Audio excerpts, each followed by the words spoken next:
Hello everybody, Floppy Hat Photos back here again for another random rant, and today's random rant is going to be about shitty dog owners. And yes, I do mean shitty dog owners.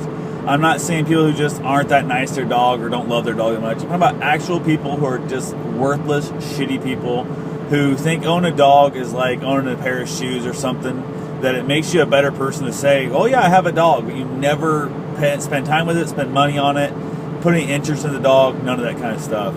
I've noticed the more and more I'm out running, which I've ran every day this entire year with my dog. I've started running a year, actually the year before that. So I see a lot of the same dogs out every day.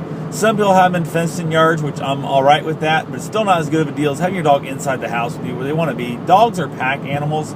They want to be associated, but I'm more talking about the people who have their dogs tied up to a pole or the side of a house or a tree or whatever, and they've got a dog house. If they have a dog house, it's a plastic, uninsulated, no flapping door, no nothing, just a shitty box. A lot of times it's just like a pallet. A handful of dogs I see don't even have dog houses at all. I have tried to complain to the city. I've tried complaining to the animal catcher and stuff. And they're like, we don't have an ordinance. They're not breaking any law unless they're not feeding it, the dog's emaciated, or if they're like abusing the dog. There's nothing they can do, and it just drives me crazy.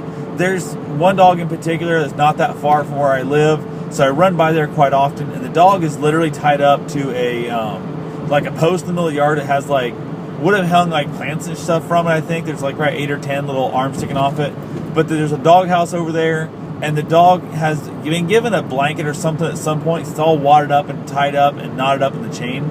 So the chain would be probably, I don't know, about a 15, maybe a 20-foot long chain, which if you add that from opposite side to opposite side of the pole, that's like a 40-foot run. That's a big run.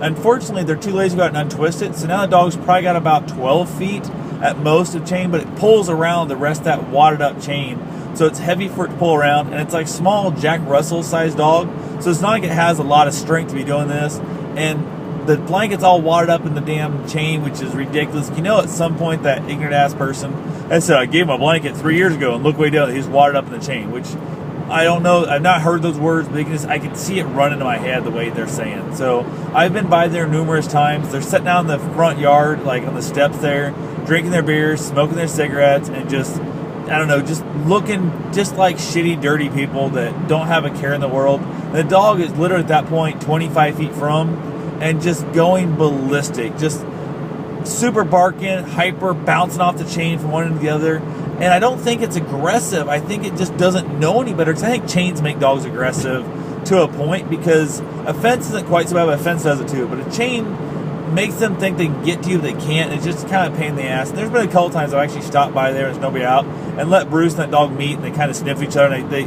can tell the dog wants to play so bad. So when I come by, the dog would give anything to come over and play with us, but I'm just like, I can't stop every time I'm out running, but every dog that's on a chain, because one, it would take an hour and a half to do a 5-minute run, which is ridiculous. That ain't gonna happen. So it's one of those things where I just have to deal with it. That dog in particular drives me crazy, and part of me thinks, if you're not gonna give a shit about the dog, just give it away to somebody else. Take it to a shelter where somebody might have a chance of giving it a life. I have another dog even closer to my house that's out tied up to a pole, and it's on the edge of the garage that the dog can get to a little dog house. Again, no insulation, no straw, no blankets, no beds, no nothing. I've never seen these people. These people are so close. I'm out there. I see that dog every day. It's within sight of my house, and I run by it every day. I drive by it every day. I've never seen a human being touch that dog. I assume they must dump food and water, which I've seen a couple times, and they walk to the edge of their sidewalk, which is where the food and water dish is. The dog can reach the food and water dish, and they stand on the side edge of the concrete of the driveway, not sidewalk. Concrete of the driveway, and pour the food and the water into that hole that the pan's in, and the dog can't reach them. They don't need time to walk over and pet their dog once a day, and they add water, which just, I don't know. I cannot imagine what kind of person you are if you're the type of person who just owns the dog instead of is an owner of a dog. There's a giant difference. Like, I own a truck. I don't care about my truck. I care about my dog. You know, it's one of those things where my dog's with me virtually 24/7. The longest my dog's been alone since I've had him for, oh crap, I think he was alone for 7 hours one time. And that was when I went to a family reunion, and my mom went with me. She doesn't like the dog that much and doesn't want it right in the car. She wanted to take her car that day, so I went ahead and left him home. Normally I would have dropped him off at the dog sitter, I have a dog watcher slash setter that watches him in her house. I would have dropped him off there, but I would have had to put him in her car, and he doesn't ride her car. So it's one of those things where it's like, he'll be fine. I gave him like 6 new little treats out there, like bones to chew on, a couple new toys, and I'm like, he's good. He was there for 6 hours, 7 hours, maybe something like that. I have to look it up, how long it's gone actually. But it was not that big a deal. He got home, he'd been laying there, you could tell he didn't do shit all day. He played a little bit and laid down. So what dogs do, dogs don't entertain themselves much. If they get destructive, it means you never entertain them when you're around them. So before I left that day, I took him out, roughhousing, beat him up in the yard. I was gone for 7 hours or so, came back home, beat the crap out of him again, and then took him for a run. And when I say beat the crap out of him, I shove him around, roughhouse with him, let him chew on me, really kind of rough it up. It's kind of playing that we like to do. And I took him out for, I think, like a 10-mile run that night. So definitely any anxiety he had built up was gone by that run. So I was like, that's no big deal. And like right now, he's in the back seat laying, I don't know if you guys can see him right, he's black on a black seat, so you probably can't see him. But he's laying back there. And he's like he's such a good dog. He's one of those things where he's a giant Great Dane, and he's a pain in the ass to take around. But that's what I do. I mean, if you're not going to have your dog, don't get one. And I've got other people I know, I see them out there, dogs are tied up. There's another couple that I see, a couple dogs that are tied up together, and they tangle themselves up all the time.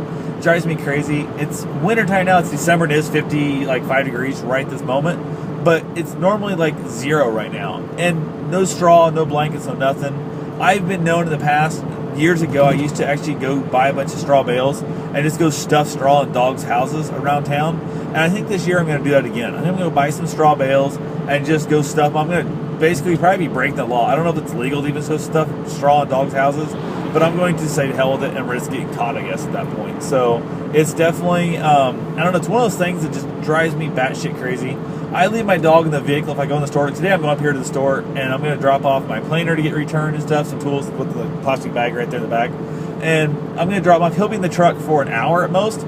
It's 55 degrees. He ain't going to have a problem. I'll crack the windows down. He'll be good to go. Summertime, when it's real hot, I have a 12-volt air conditioner that runs, pumps off an ice box that blows cold air in the vehicle. Wintertime, I have electric heat pad. If it's really cold, he can lay on. It keeps him warm. And I realized I have to figure out a way of turning that regulated down because I had it in the truck couple weeks ago, and it was or in the van, it was a little bit warmer than I thought it was going to be. Had the heat pad on, it was too hot for me. I actually decided to go in the back and lay on his bed instead of in the front seat with that heat pad. So that kind of stuff. Take care of your damn animals. If you're going to own a dog, but love the dog. Spend time with the dog. Don't just want to go to work and go, oh yeah, I have a Jack Russell Terrier, I have a Labrador, I have whatever, to make yourself feel like a good person because you own a dog.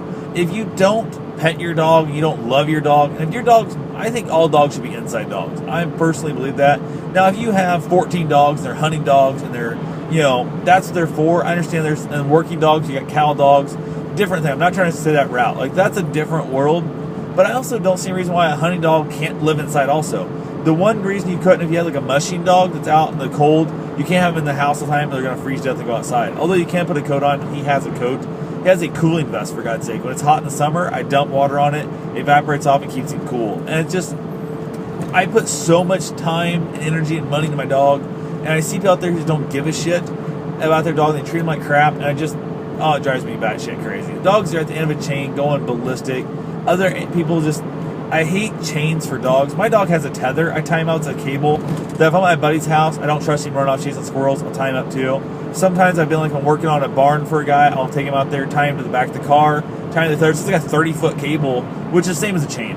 But he's on it for a few hours where he can still see me. Like, he can see me there, he gets back in the car, sleeps again, blah, blah. He's not tied to a chain or a cable for, 3 to 6 months or 5, 10 years like some of these dogs are. And just, they're so filthy. Like, the one dog that's tied to like that planter, it is so gross and disgustingly dirty. Like, I don't even know what color the dog originally is. It's brown. The chain has killed all the grass around it, which chains kill grass way worse than cables do.